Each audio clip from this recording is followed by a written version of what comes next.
നമസ്കാരം. Good evening ഗൾഫിൻ്റെ ഇന്നത്തെ എപ്പിസോഡിലേക്ക് എല്ലാ പ്രേക്ഷകർക്കും സ്വാഗതം. ഇന്ന് പതിവിലും വിപരീതമായിട്ട് നമ്മൾ സാധാരണയായിട്ട് സിംഗേഴ്സിനെയാണ് നമ്മൾ ഗുഡ് ഈവനിങ് ഗൾഫിലൂടെ നമ്മൾ ഇൻട്രൊഡ്യൂസ് ചെയ്യുന്നത്. ഇന്ന് പതിവിലും വിപരീതമായിട്ട് കലാപരമായിട്ടുള്ള കാര്യം തന്നെയാണ്, എന്നാലും ഒരു സർപ്രൈസാണ്. നമ്മുടെ തൃശ്ശൂർ ജില്ലയിൽ നിന്നുള്ള സുനിൽ നെല്ലായി എന്ന ഒരു നൃത്ത കലാകാരൻ, നൃത്ത അധ്യാപകൻ. അദ്ദേഹം ഗുരുവാണ്. ഒരുപാട് സ്റ്റേജുകളിൽ അതായത് USA-ലും ഒമാനിലും ഇവിടെയും ദുബായിലും UAE-ലും ഒക്കെ ഒരുപാട് പ്രോഗ്രാം ചെയ്തിട്ടുള്ള ഒരു അതുല്യ കലാകാരൻ സുനിൽ നെല്ലായി. അദ്ദേഹം ഭരതനാട്യത്തിൽ മാസ്റ്റേഴ്സ് ഡിഗ്രിയും PGയും ചെയ്തിട്ടുള്ള ഒരു നൃത്ത അധ്യാപകനാണ്. അദ്ദേഹത്തിനെ വളരെയധികം സന്തോഷത്തോടെ, ആദരവോടെ, ബഹുമാനത്തോടു കൂടി, അഭിമാനത്തോടു കൂടി ഞങ്ങൾ പരിചയപ്പെടുത്തുന്നു Sunil Nellai. Welcome to the sir. എന്തുകൊണ്ട് വിശേഷം? സുഖം. ഇവിടെ ഇപ്പോൾ എത്ര ദിവസമായി ഇവിടെ വന്നിട്ട്? എൻ്റെ ഈ യാത്ര ഒരു പ്രത്യേകതയാണ്. ഞാൻ ജോർജിയയിലേക്ക് പോകുമായിരുന്നു. എൻ്റെ മകൾ അവിടെ ഫൈനൽ ഇയർ മെഡിക്കൽ സ്റ്റുഡൻ്റാണ്. മകളുടെ പേര് മാളവികയെ കുറിച്ച് ഞാൻ അറിഞ്ഞിടത്തോളം ഒരു ബാലനടിയായിട്ട് അല്ലേ? അതെ, അച്ചുവിൻ്റെ അമ്മ എന്ന് പറഞ്ഞ ഫസ്റ്റ് മൂവി ചെയ്തു. അതിൽ അച്ചു ആയിരുന്നു. അതിനുശേഷം ഇന്നത്തെ ചിന്താവിഷയം, രസതന്ത്രം, വിനോദയാത്ര, ഒരുപാട് സിനിമകൾ. അല്ല, അത് ഒരുപാടൊന്നും ഒന്നുമില്ല, കുറച്ച് പടങ്ങൾ ചെയ്തു. ചെയ്തതെല്ലാം നല്ല. അതെ, ഈശ്വരാധീനം കൊണ്ട് അത് വലിയൊരു തുടക്കം. അതായത് അച്ചുവിൻ്റെ അമ്മ എന്ന് പറഞ്ഞ മൂവി ഗൃഹലക്ഷ്മി പ്രൊഡക്ഷൻസിൻ്റെ, അതും സത്യനന്ദിക്കാട് അദ്ദേഹത്തിൻ്റെ കൈകൾക്ക് തുടങ്ങിയുകൊണ്ട് തന്നെ മീര ജാസ്മിൻ എന്ന ആ വലിയൊരു കലാകാരിയാണ്. അവരുടെ കുട്ടിക്കാലം ഒട്ടുമിക്ക ചിത്രങ്ങളിലും മോളായിരുന്നു. അത് വലിയൊരു ഭാഗ്യം കിട്ടി. ഇപ്പോൾ അതിനുശേഷം പക്ഷേ അവൾ 3ാം ക്ലാസ്സിൽ അഭിനയം ഞങ്ങൾ നിർത്തി. പിന്നെ പഠനം, നൃത്തം ഉണ്ട്. അവൾ നാഷണൽ സ്കോളർഷിപ്പ് വിന്നറാണ് 5ാം ക്ലാസ്സിൽ പഠിക്കുമ്പോൾ. പിന്നെ സംഗീതമുണ്ട്, കച്ചേരി ചെയ്യാറുണ്ട്. പിന്നെ പഠനം. അപ്പോൾ അഭിനയം തൽക്കാലം മാറ്റി വെച്ചു. നമ്മൾ സുനിൽ സാറിനെ കുറിച്ച് സംസാരിക്കുമ്പോൾ കണ്ടില്ലേ, മകളിലേക്ക് വന്നു. ഇപ്പം എല്ലാ അച്ഛനും അമ്മയും അങ്ങനെയാണ്. മകളുടെ കാര്യങ്ങൾ പറയുമ്പോഴാണ് കൂടുതൽ അഭിമാനം കൊള്ളുന്നത് അല്ലേ? അതെ, മകനും മകളും. എൻ്റെ 2 കണ്ണ്, ഞാൻ പറയും, എൻ്റെ 2 കണ്ണാണ്. എല്ലാവർക്കും അങ്ങനെ, എല്ലാ അച്ഛനമ്മമാരും അങ്ങനെയല്ലേ? നമുക്ക് നമ്മുടെ കുട്ടികളുടെ വളർച്ച അവരുടെ സന്തോഷമാണ്. അതുകൊണ്ട് ഞാൻ എപ്പോഴും പറയാറുണ്ട്, നിങ്ങളുടെ അച്ഛനമ്മമാരുടെ, അതായത് അൺകണ്ടീഷണൽ ലവ് ആണ് അല്ലേ? ഒരിക്കലും ഒരു അച്ഛനെയും അമ്മയെയും പബ്ലിക്കിൻ്റെ മുമ്പിൽ നിങ്ങൾ ഡീഗ്രേഡ് ചെയ്യരുതെന്ന് എല്ലാ ഇൻ്റർവ്യൂവിലും പറയുന്ന ഒരു റിക്വസ്റ്റാണ് കേട്ടോ. ഒരു പക്ഷേ നിങ്ങളെക്കാളും അറിവ് കുറവായിരിക്കും അച്ഛനമ്മമാർക്ക്. അതായത് ഞാൻ കുട്ടികളോടാട്ടോ പറഞ്ഞത്. അപ്പോൾ നിങ്ങൾ പബ്ലിക്കിന് മുമ്പിൽ വെച്ചിട്ട് ചില കുട്ടികൾ ഞാൻ കണ്ടിട്ടുണ്ട്, എൻ്റെ ആൻറ്റി, ഈ അമ്മയ്ക്ക് ഒന്നും അറിഞ്ഞുകൂടാ, മൊബൈൽ മര്യാദയ്ക്ക് പിടിക്കാൻ പോലും അമ്മയ്ക്ക് അറിഞ്ഞുകൂടാ, അല്ലെങ്കിൽ അച്ഛൻ എന്ത് പറഞ്ഞാൽ. പക്ഷേ ഇങ്ങനെ പറയുമ്പോൾ അവർക്ക് വളരെ ഫീൽ ചെയ്യും. കാരണം ഒരു പക്ഷേ അവർക്ക് അതിൽ സന്തോഷമുണ്ട് ഉള്ളിൽ. തൻ്റെ മക്കൾ തങ്ങളെക്കാൾ ഉയർന്നവരാണ് എന്നറിഞ്ഞ്, അറിവുള്ളവരാണെന്ന് അറിയുമ്പോൾ സന്തോഷമുണ്ടാവും. പക്ഷേ എങ്കിലും എൻ്റെ മക്കളെ, എനിക്ക് പറയാനുള്ളത്, നിങ്ങൾ പബ്ലിക്കിൻ്റെ മുമ്പിൽ ചെയ്യാതിരിക്കുക. വീട്ടിൽ ചെന്ന ശേഷം അമ്മയെ അച്ഛനെ വിളിക്കാം, എന്നിട്ട് പറയാം അമ്മ അങ്ങനെയല്ല, അല്ലെങ്കിൽ അച്ഛൻ അങ്ങനെയല്ല അല്ലേ? അങ്ങനെ പറയുമ്പോൾ ഒരു സന്തോഷം, അത്രേ ഉള്ളൂ. അവർക്ക് നന്നായിട്ട് ഫീൽ ചെയ്യും. അത് തീർച്ചയായിട്ടും. അതായത് ചെറിയ കാര്യമാണെങ്കിലും അത് വല്ലാത്തൊരു ഷോക്കായി പോകും ചിലപ്പോൾ. പക്ഷേ എനിക്ക് തോന്നുന്നു സാറ് പറഞ്ഞതുപോലെ ഇപ്പോഴത്തെ കുട്ടികൾക്ക് ഈ ഒരു സോഷ്യൽ മീഡിയയിൽ നിന്ന് കിട്ടുന്ന ഒരു വിവരം മാത്രമേ ഉള്ളൂ. പക്ഷേ അതിനേക്കാൾ ആഴത്തിൽ അറിയാവുന്നത് അവിടെ ആ പഴയ ജനറേഷനിലുള്ള ആൾക്കാരാണ്. അതാണ്. അതെ, അത് വളരെ ആ ഒരു പോയിന്റ് വന്നപ്പോൾ ഞാൻ പെട്ടെന്ന് ഓർക്കുന്ന ഒരു കാര്യമുണ്ട്. എൻ്റെ കുറച്ച് US UK കുറേ അധ്യാപകർ എൻ്റെ അടുത്ത് പഠിച്ചവരുണ്ട്. അവരെന്നോട് ചോദിക്കാറുണ്ട്, മാഷേ, എന്തുകൊണ്ടാണ് ഞങ്ങൾ ഇപ്പോഴത്തെ കുട്ടികൾക്ക് അഭിനയം വരാത്തത്? അതായത് അഭിനയം മുഖത്ത് പഴയ കാലത്തെ കുട്ടികളുടെ പോലെ കാണുന്നില്ല എന്ന്. അത് എന്താണ് കാരണം? എന്താണ് അഭിനയം എന്ന് ആദ്യം മനസ്സിലാക്കണം. സാധാരണ അഭിനയം എന്താണെന്ന് ചോദിച്ചാൽ ഉടനെ ആൾക്കാർ പറയുന്നൊരു മറുപടിയുണ്ട്, മുഖം കൊണ്ട് കാണിക്കുന്ന അതല്ല അഭിനയം. അതായത് അഭിയെ നയിക്കുന്നതാണ് അഭിനയം. അഭി മീൻസ് മനസ്സ്. അതായത് ഇപ്പോൾ ഞാനൊരു ഡോക്ടറായിട്ടാണ് അഭിനയിക്കണമെങ്കിൽ ഞാൻ എന്നെ തന്നെ പഠിപ്പിക്കണം, നീ ഒരു ഡോക്ടറാണ്, ബിഹേവ് ചെയ്യുമ്പോൾ അതുപോലെ ബിഹേവ് ചെയ്യണം. ഒരു പള്ളിയിൽ അച്ഛനാണെങ്കിൽ അങ്ങനെ വേണം. അപ്പോൾ അഭിയെ നയിക്കാൻ കഴിവുള്ളവരാണ് അഭിനയം അല്ലേ? അപ്പോൾ അതുകൊണ്ട് തന്നെ നമ്മൾ ചില കാര്യങ്ങൾ ചെയ്യുമ്പോൾ കൺട്രോൾ വിട്ടു പോകാറുണ്ട് അഭിനയിക്കുമ്പോഴൊക്കെ. അതുപോലെ ചില ക്യാരക്ടർ ചെയ്യുമ്പോൾ ശ്രദ്ധിക്കണം. അതിൻ്റെ ആ ഒരു എന്താ പറയുക, നമ്മളെ ഹോണ്ട് ചെയ്യും ആ ക്യാരക്ടർ എപ്പോഴും എന്ന് പറയും. അതും വളരെ ശ്രദ്ധിക്കേണ്ട ഒരു കാര്യമാണ്. എന്തായാലും നമ്മുടെ സുനിൽ നെല്ലായി സാർ ഇത്രയും നല്ല നല്ല കാര്യങ്ങൾ, കുറേശ്ശെ നല്ല കാര്യങ്ങൾ നമുക്ക് പറഞ്ഞു തന്നു. ഇനി സാറിലേക്ക് വരുവാണ്. സാറ് എൻ്റെ ഒരു നൃത്ത പഠനം ഇതിലേക്ക് വരാൻ എന്തായിരുന്നു ഒരു പ്രചോദനം എന്നുള്ളത്? ഞാൻ ഏത് ഇൻ്റർവ്യൂവിൽ ഇത് പറയുമ്പോൾ അല്പമൊക്കെ ഇമോഷൻ ആവാറുണ്ട്. ഒരു അഡ്വാൻസ് ആയിട്ട് ഞാൻ പറയാം കേട്ടോ. അത് ഞാൻ മനഃപൂർവ്വമല്ല. കാരണം നമ്മൾ ഏതൊരാളും ഇപ്പോൾ എനിക്ക് തോന്നുന്നു, ഇപ്പോൾ കുട്ടി തന്നെ കുട്ടിയുടെ ചൈൽഡ്ഹുഡിലേക്ക് പോകുമ്പോൾ ഒരു പക്ഷേ കണ്ണു നിറയാം, സന്തോഷം തരാം അല്ലേ? അതൊക്കെ എന്ന് പറഞ്ഞ പോലെ എനിക്ക് എൻ്റെ ബാല്യം ആണ് എൻ്റെ ജീവിതത്തിൽ ഏറ്റവും ഞാൻ വില കൊടുക്കുന്നൊരു കാലഘട്ടം. 1ാം ക്ലാസ് മുതൽ 4ാം ക്ലാസ് വരെ പഠിച്ച എൻ്റെ ആനന്ദപുരം എന്ന് പറഞ്ഞ ആ കൊച്ചു ഗ്രാമത്തിലെ ഗവൺമെൻറ് സ്കൂളിലെ അധ്യാപകരോടാണ് ഏറ്റവും നന്ദി. കാരണം അവരില്ലായിരുന്നെങ്കിൽ ഇന്ന് ഈ കസേരയിൽ ഞാൻ ഇരിക്കില്ലായിരുന്നു.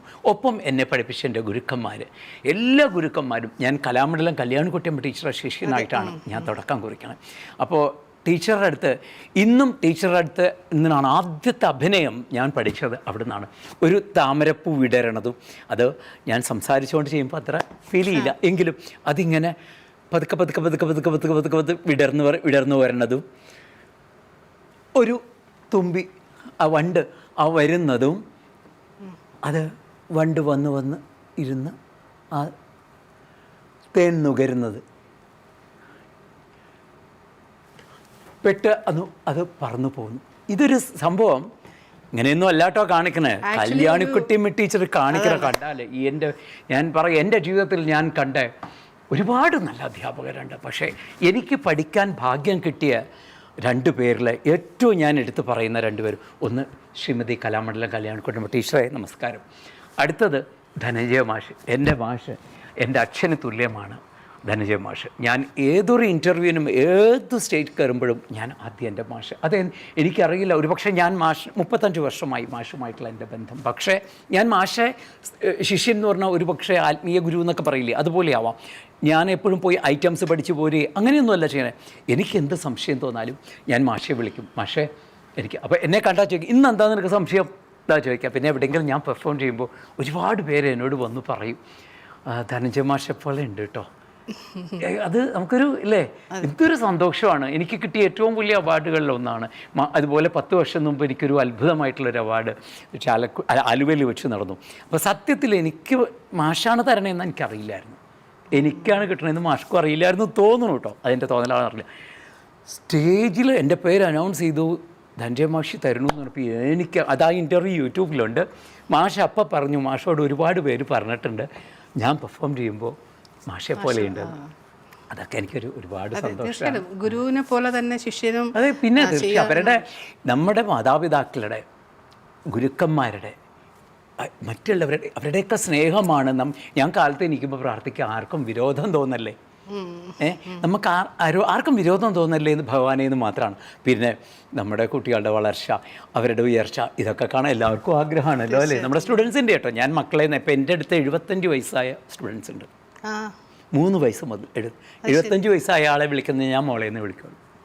എന്താ മോളെ വയ്യേ, അങ്ങനെ എന്ത് സുഖാന്തരം. അത് കേൾക്കുമ്പോൾ അവർ പറയും, മാഷേ ഞങ്ങൾ കുട്ടിക്കാലത്തേക്ക് ഓടി പോണു മാഷ അടുത്ത് വരുമ്പോൾ. എനിക്ക് ഇപ്പോൾ കുട്ടിയെ പോലെയുള്ള കുറേ പേരുണ്ട്. പലർക്കും പ്രായം ഒരു തടസ്സമായിട്ട് നിൽക്കാറുണ്ട് ഇപ്പോഴത്തെ കാലത്ത്, പക്ഷേ വരാറില്ല. Why you are asking how old are you? If you want, you just ask how are you. Yes. അത് ഇത് എനിക്ക് ഏറ്റവും വലിയൊരു കാര്യം പറയാനുള്ളത് അതാണ്.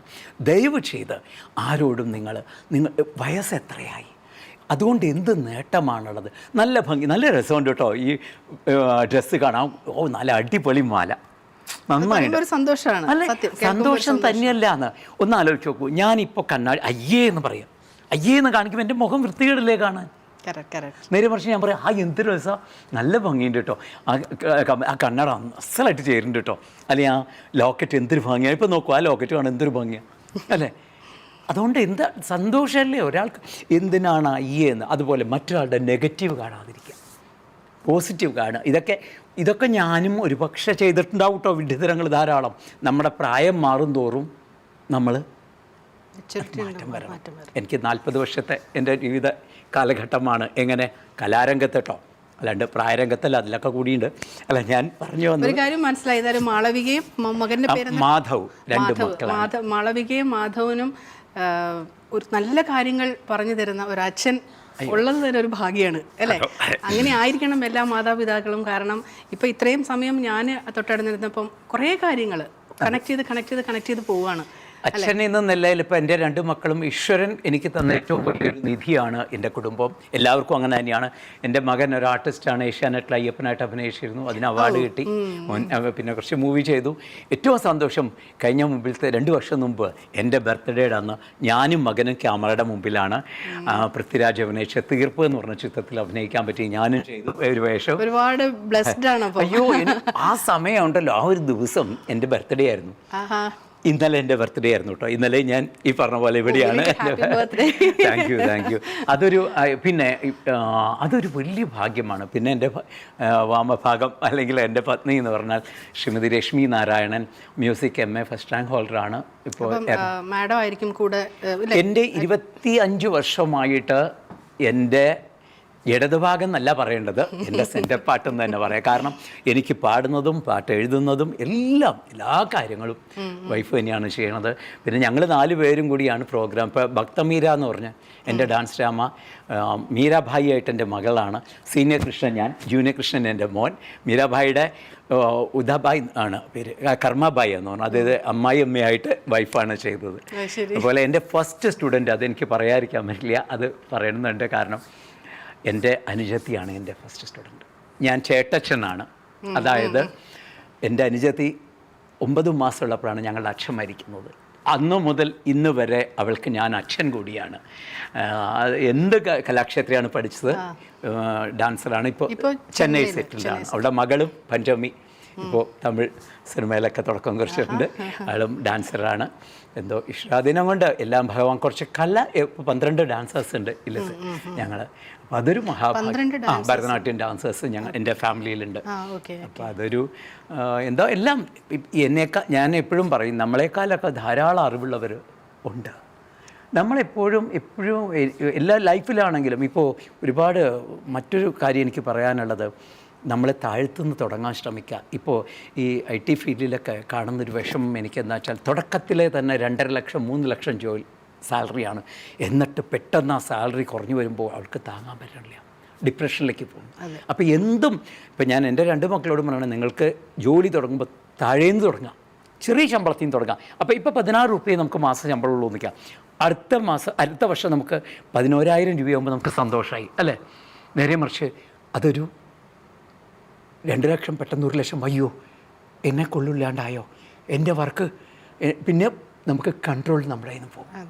അപ്പോൾ എല്ലാ കാര്യങ്ങളും ഞാൻ പറഞ്ഞു താഴേന്ന് തുടങ്ങാം. നമുക്ക് ശരിയാണ്, ചിലപ്പോൾ സമയങ്ങളിൽ മനുഷ്യരല്ലേ, നമ്മളൊക്കെ വിഷമം തോന്നും. അയ്യോ ഞാൻ ഇത്രയൊക്കെ എനിക്കിഷ്ടം പോലെ എന്നും തോന്നുന്നതാണ്, കഷ്ടം എനിക്കത് ചെയ്യാൻ കഴിഞ്ഞില്ലല്ലോ. അല്ലെങ്കിൽ പിന്നെ താഴത്തേക്ക് നോക്കുക, നമ്മളെക്കാളും താഴെ എത്രയോ പേര് കിടക്കണോ അല്ലേ. അപ്പോൾ എല്ലാ കാര്യങ്ങളും അങ്ങനെയാണ് എന്നെ സംബന്ധിച്ചിടത്തോളം കേട്ടോ. പിന്നെ എല്ലാ തെറ്റുകൾക്കും എല്ലാ മനുഷ്യർക്കും ഉണ്ടാവും. അത് ഒരേ കാലഘട്ടങ്ങൾ മാറ്റാൻ ശ്രമിക്കുക, ചിന്തകൾ മാറ്റാൻ ശ്രമിക്കുക, അത്രയ്ക്കുള്ള.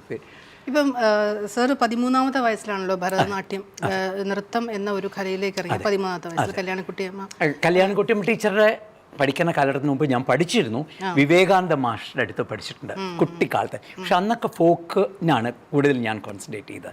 പക്ഷേ കല്യാൺകുട്ടിയമ്മ ടീച്ചറുടെ അടുത്താണ് ഞാൻ ശാസ്ത്രീയ നൃത്തത്തിൻ്റെ മേഖലയിലേക്ക് വരുന്നത് കൂടുതലായിട്ട്. എനിക്ക് തോന്നുന്നു പഴയ കാലത്ത് പെൺകുട്ടികളാണ് ഈ ഡാൻസിലേക്ക് കൂടുതലും വന്നുകൊണ്ടിരുന്നത്. ആൺകുട്ടികൾക്ക് പറ്റിയ ഒരു കലയല്ല ഡാൻസ് എന്ന ഒരു പറച്ചിൽ അല്ലേ? അത് ശരിക്കും മാറ്റി എഴുതപ്പെട്ടു. അത് മാറ്റി എഴുതപ്പെട്ടതിൻ്റെ അല്ല, ഇപ്പോൾ കയ്യിലിട്ടിരിക്കുന്ന മോതിരത്തിന് ഒരു സൈഡേ ഉള്ളൂ, അതിൻ്റെ പിൻവശം അറിയില്ല. ഒരു നാണയത്തിന് 2 വശമുണ്ട് എന്ന് പറഞ്ഞ പോലെയാണ് ഇന്ത്യൻ ശാസ്ത്രീയ നൃത്തം. എന്തിനധിഷ്ഠിതമാണ്? മിത്തോളജിക്കലാണ്, ഒന്ന് അഭിനയമാണ്, നമ്മൾ നൃത്തമാണ്. നൃത്യങ്ങൾ എന്ന് കേട്ടിട്ടില്ലേ നോട്ടീസിൽ? എന്താണ് അതിൻ്റെ അർത്ഥം? നൃത്യമാണ് നമ്മൾ ചെയ്യുന്നത്. നൃത്യം എന്ന് പറഞ്ഞാൽ വിത്ത് എക്സ്പ്രഷൻ. നൃത്തം എന്ന് പറഞ്ഞാൽ പ്യോർ ഡാൻസ്. ഈ വെസ്റ്റേൺ ഡാൻസ് ഫോം ഓൾമോസ്റ്റ് എല്ലാം നൃത്തമാണ്. അതാണ് ഡാൻസ് എന്ന് പറയുന്നത്. ഇപ്പം എൻ്റെ മാസ്റ്റർ എന്നോട് പറയേണ്ടത്, നീ ഒരിക്കലും നമ്മൾ ഡാൻസ് എന്നുള്ള വാക്ക് യൂസ് ചെയ്യരുത്. നമ്മൾ നാട്യമാണ്, നൃത്യമാണ് നമ്മൾ ചെയ്യുന്നത്. മാസ്റ്റർ പറഞ്ഞെന്നിട്ടുള്ള ഒരു വലിയൊരു കാര്യമാണത്. അത് ശരിയാണ്. അപ്പോൾ എന്താ പറഞ്ഞു വെച്ചാൽ ഒരു നൃത്തത്തിൻ്റെ, ശാസ്ത്രീയ നൃത്തത്തിൻ്റെ 2 പ്രധാന ഘടകങ്ങളാണ് താണ്ഡവവും ലാസ്യവും അല്ലേ? ഇനി പോട്ടെ, ഇതെല്ലാം വിടും. സമൂഹത്തിൻ്റെ നിലനിൽപ്പ്, പുരുഷനും സ്ത്രീയല്ലേ? തീർച്ചയായിട്ടും. ഒരു സ്ത്രീ മാത്രം നിന്നാൽ വളരെ അപൂർണമാണ് പുരുഷൻ നിന്നാലും. അപ്പോൾ അതുകൊണ്ട് എനിക്ക് RLV കോളേജിൽ അഡ്മിഷനെ വരാം. ഞാൻ അതിൽ പറയുമ്പോഴാണ് ഇത് കൂടുതൽ ക്ലിയർ ആവും. ഞാൻ കല്യാണംകുട്ടി ടീച്ചറുടെ അടുത്താണ് ഞാൻ പഠിച്ചുകൊണ്ടിരുന്ന ആ സമയത്ത്. അപ്പോൾ ടീച്ചർ എന്നോട് പറഞ്ഞ ഒരു കാര്യം, മോനെ, മോഹിനിയാട്ടം പുരുഷന്മാർക്ക് അത് മുന്നോട്ട് കൊണ്ടുപോകാൻ ബുദ്ധിമുട്ടുണ്ട്, അതുകൊണ്ട് തീർച്ചയായും ഭരതനാട്യത്തിൽ കോൺസെൻട്രേറ്റ് ചെയ്യണം എന്ന് പറഞ്ഞു. പക്ഷേ അപ്പോൾ എന്നെ സംബന്ധിച്ചിടത്തോളം അന്ന് കലാക്ഷേത്രയിൽ പോയി പഠിക്കുക എന്ന് പറഞ്ഞാൽ കുറച്ച് ബുദ്ധിമുട്ടാണ്, സാമ്പത്തികമായും എല്ലാം കൂടെ. ഞങ്ങൾ കൊച്ചുമക്കളാണ്, അമ്മയും 4 മക്കളും അടങ്ങിയൊരു ഇല്ലമാണ് എൻ്റേത്. അപ്പോൾ അതുകൊണ്ട് എനിക്ക് പോയി പഠിക്കാൻ ബുദ്ധിമുട്ടായതുകൊണ്ട് ഞാൻ അന്വേഷിച്ചപ്പോൾ കലാമണ്ഡലത്തിൽ റിസർവ് ഫോർ ഗേൾസ് ആണ്. പക്ഷേ RLV കോളേജ് തൃപ്പൂണിത്തുറയിൽ അങ്ങനെ ഒരു റൂളില്ല. ഞാൻ പിന്നെ അതിനെതിരെ ഫൈറ്റ് ചെയ്യാൻ തുടങ്ങി. മറ്റൊന്നുമല്ല, എന്തുകൊണ്ട് ആൺകുട്ടികൾക്ക് അഡ്മിഷൻ തരുന്നില്ല എന്ന് പറഞ്ഞു. അങ്ങനെ ഞാൻ സെക്രട്ടേറിയറ്റിൽ കയറി ഇറങ്ങി ഞാൻ വച്ച പോയിൻ്റ് ഇതാണ്, ശാസ്ത്രീയ നൃത്തത്തിൻ്റെ പ്രധാനമാണ് ഈ ലാസ്യവും താണ്ഡവും. അപ്പോൾ എങ്ങനെ താണ്ഡവത്തിനെ മാറ്റി നിർത്താം? മറ്റൊന്ന്, നൃത്തത്തിൻ്റെ ദേവനാരാണ്? മഹാദേവനാണ്, പുരുഷനല്ലേ? അടുത്തത്, നാട്യശാസ്ത്രം ആരാണ് എഴുതിയത്? ഭരതമുനിയാണ്, അതും പുരുഷനല്ലേ? അപ്പോൾ എന്തുകൊണ്ട് പിന്നെ ഈ RLV കോളേജിലെ അധ്യാപികയായ ശ്രീമതി കലാക്ഷേത്രം വിലാസന ടീച്ചർ പഠിച്ചത് കലാക്ഷേത്രത്തിൽ ഇതേപോലെ ധനജയൻ മാഷും തോമസ് മാസ്റ്ററും ജനാർദ്ദൻ മാഷും ഒക്കെ ഒരുമിച്ചാണ്, അവരും പുരുഷന്മാരല്ലേ? അപ്പോൾ അതുകൊണ്ട് എന്തുകൊണ്ടാണ് ഇവിടെ തരാത്തത്? ഇങ്ങനെ നിയമത്തിൻ്റെ വഴിക്ക് പോയി എൻ്റെ ഗുരുക്കന്മാരുടെ ഒരൊറ്റ അനുഗ്രഹം കൊണ്ട് മാത്രമാണ് എനിക്ക് അവിടെ കിട്ടിയത്. ആദ്യത്തെ 84-85 കാലഘട്ടത്തിലെ തൃപ്പൂണിത്തുറ RLV കോളേജിലെ ആദ്യത്തെ ഭരതനാട്യ വിഭാഗത്തിലെ മോഹിനിയാട്ടം ഒക്കെ അതിൽ എല്ലാ വിഭാഗത്തിലും ആദ്യത്തെ വിദ്യാർത്ഥി എന്നുള്ള ഒരു ഭാഗ്യം എനിക്ക് കിട്ടി. കഴിഞ്ഞ വർഷം അതിനൊരു അവാർഡൊക്കെ തന്നു എനിക്ക് അവിടുന്ന്. ഒരുപാട് സന്തോഷം. ഇന്ന് ഏറ്റവും സന്തോഷം എന്താണെന്ന് വെച്ചാൽ എല്ലാത്തിനും ഓരോരുത്തർ കാരണങ്ങളുണ്ടാവും. അതായത് മോർ ദാൻ ഒരു 200 മോളിൽ ആൺകുട്ടികൾ അവിടെ പഠിച്ചിറങ്ങി ഈ കാലഘട്ടം കൊണ്ട്. ഇതുകൊണ്ട് തന്നെ ഈ ആൺകുട്ടികളും പെൺകുട്ടികളും, ഞാൻ കുട്ടികളെ താത്തി പറയല്ല, എനിക്കൊരു മകളുണ്ട്, ഭാര്യയുണ്ട്, പെങ്ങന്മാരുണ്ട്, മക്കൾ ധാരാളം കുട്ടികളുണ്ട് എനിക്ക്, സ്റ്റുഡൻസ്. പെൺകുട്ടികൾക്ക് ഒരു ലിമിറ്റേഷൻസ് ഉണ്ട് ചില സമയങ്ങളിൽ, മനസ്സിലായോ? ട്രാവൽ ചെയ്യാനും അതും ഇപ്പം മാറി കേട്ടോ. ഇപ്പോൾ കുട്ടികൾ എവിടെയും ട്രാവൽ ചെയ്യുന്നു, പ്രോഗ്രാം ചെയ്യുന്നു. പക്ഷേ എങ്കിലും ആൺകുട്ടികൾ പോയി ചെയ്യുന്ന അത്രമാത്രം അവർക്ക് 30 days ഫിറ്റ്നസ്സിനും പല പല പ്രശ്നങ്ങളുണ്ട്. അപ്പോൾ അതുകൊണ്ട് തന്നെ ഒരു ആൺകുട്ടി ഫൈറ്റ് ചെയ്ത് കയറി വരുന്ന പോലെ ഒരു പെൺകുട്ടിക്ക് കിട്ടണമെങ്കിൽ നല്ലൊരു പാർട്ട്ണറെ കിട്ടണം, ഒന്ന് നല്ല എല്ലാ കാര്യങ്ങളും ഒത്തുവരണം. അപ്പോൾ എന്ത് പറ്റി വെച്ചാൽ ഈ ആൺകുട്ടികൾ 200-ൽ പരം അവിടുന്ന് പഠിച്ചിറങ്ങിയെന്ന് പറഞ്ഞു. 200 ഫാമിലി രക്ഷപ്പെട്ടു എന്ന് എനിക്ക് പറയാം. കാരണം എനിക്കറിയാം എൻ്റെ തന്നെ അവസ്ഥ. ഞാൻ ഈ കലയിൽ വന്നതുകൊണ്ടാണ് ഇത്രമാത്രം രാജ്യങ്ങൾ ഞാൻ ട്രാവൽ ചെയ്തതും ഇത്രമാത്രം പ്രോഗ്രാം ചെയ്തതും. എനിക്കൊരു 60-ൽ പരം നാഷണൽ ഇൻ്റർനാഷണൽ അവാർഡ്സ് കിട്ടിയിട്ടുണ്ട്. ഇതെല്ലാം ഞാനൊരു കലാകാരനായതുകൊണ്ട് മാത്രം എനിക്ക് കിട്ടിയതാണ്. എൻ്റെ 2 പെങ്ങന്മാരെ ഭംഗിയായി എനിക്ക് വിവാഹം കഴിച്ച് അയക്കാൻ പറ്റിയിട്ടുണ്ട്. ഇതെല്ലാം എൻ്റെ കല കൊണ്ട് മാത്രമാണ്. ഞാൻ എന്ത് നേടിയിട്ടുണ്ടോ അതെൻ്റെ കല മാത്രമാണ്, അല്ലാണ്ട് വേറെ ഒന്നുമല്ല. ഇപ്പോൾ ഇവിടെ വന്നു ഞാൻ ഇപ്പോൾ ഇരിക്കുന്ന ഷാർജയിൽ, ഇപ്പം മാഡത്തിനെ ആയാലും ഇവിടെയുള്ളവർ എല്ലാവരെയും എനിക്ക് പരിചയപ്പെടാൻ കാരണം എൻ്റെ കല മാത്രമാണ്, അല്ലെങ്കിൽ പറ്റില്ല. കാരണം ഞാൻ ഇവിടെ വന്നിറങ്ങിയപ്പോൾ എനിക്ക് ഒരുപാട് സൗഹൃദങ്ങൾ കിട്ടി എന്നുള്ളതാണ്. എൻ്റെ ലൈഫിൽ സൗഹൃദം ഉണ്ടായിട്ടില്ല കേട്ടോ, അതും വേറൊരു കാര്യം പറയാം. എനിക്ക് അതിനേക്കാളൊക്കെ ഉപരി ഒരുപാട് ശിഷ്യസമ്പത്ത് അല്ലേ? അത് ഒരുപാടെന്ന് പറയാൻ പറ്റുമോന്നറിയില്ല, ഉണ്ട് ഇഷ്ടം പോലെ. ഇപ്പോൾ അമേരിക്കയിലൊക്കെ എനിക്കൊരു 10-40 കുട്ടികൾ എൻ്റെ ക്ലാസ് എടുക്കുന്നുണ്ട് അവിടെ. UK-ലുണ്ട്, ഇവിടെയുണ്ട്, UAE-ൽ മുഴുവനുണ്ട്. പിന്നെ എൻ്റെ വിദേശ യാത്ര ആദ്യം തുടങ്ങിയത് UAE നിന്നാണ് കേട്ടോ. 1998 അബുദാബി മലയാളി സമാജത്തിൻ്റെ അവാർഡായിരുന്നു എനിക്ക്. അവിടെ ഞാൻ 1 മാസം നിന്ന് പൂതപ്പാട്ട് ഡാൻസ് ഡ്രാമ ചെയ്തു. അപ്പോൾ UAE മണ്ണ് എനിക്ക് എന്നും പ്രധാനപ്പെട്ടത് തന്നെയാണ്. എനിക്കൊരു ഡൗട്ട് ചോദിച്ചോട്ടെ. ഇപ്പോഴത്തെ എല്ലാവരും, ഇപ്പോഴത്തെ കുട്ടികളാണെങ്കിലും ഇപ്പോൾ പാട്ട് പഠിക്കുന്നവരാണെങ്കിലും ഡാൻസ് നൃത്തം അഭ്യസിക്കുന്നവരാണെങ്കിലും എല്ലാവർക്കും പെട്ടെന്ന് പോയി ഡാൻസ് കളിക്കണം.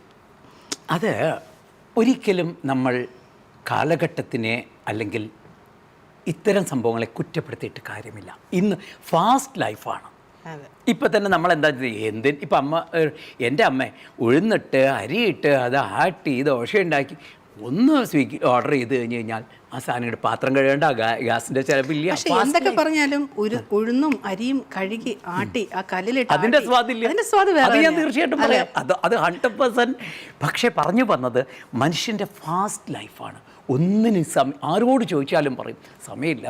പക്ഷേ ഞാൻ പറയാറ് അങ്ങനെയല്ല, സമയം ഉണ്ടാക്കണം നമ്മൾ. പിന്നെ ഇപ്പോൾ പറഞ്ഞല്ലേ ഈ ക്യാപ്സൂൾ സമ്പ്രദായം, അത് പലതരത്തിൽ അത് പെർഫോമൻസിനെ ബാധിക്കുന്നുണ്ട്. പ്രത്യേകിച്ച് ഞാൻ പറയാം, ഒരു പെർഫോമൻസ് എന്ന് പറഞ്ഞാൽ ഞാൻ എപ്പോഴും പറയും, ഒരു ശാസ്ത്രീയ നർത്തകിക്ക് സംഗീതജ്ഞന് എല്ലാവർക്കും വേണ്ട ഒരു ക്വാളിറ്റി എന്താണെന്ന് അത് ചോദിക്കണം എന്നൊരാഗ്രഹം തോന്നിയിരുന്നില്ലേ? എന്നാൽ ഞാൻ പറയുകയാണ് അതിനൊരു മറുപടി. അതായത് ഭക്തിയാണ് നമുക്ക് വേണ്ടത്. മറ്റൊന്ന് ഭയമാണ്. ഒരു മനുഷ്യന് വേണ്ട ഗുണത്തിൽ ഏറ്റവും വേണ്ടത് ഭയമാണ്. എന്ന് വെച്ചൊരു പാമ്പിനെ കണ്ടിട്ടുള്ള ഭയമല്ല.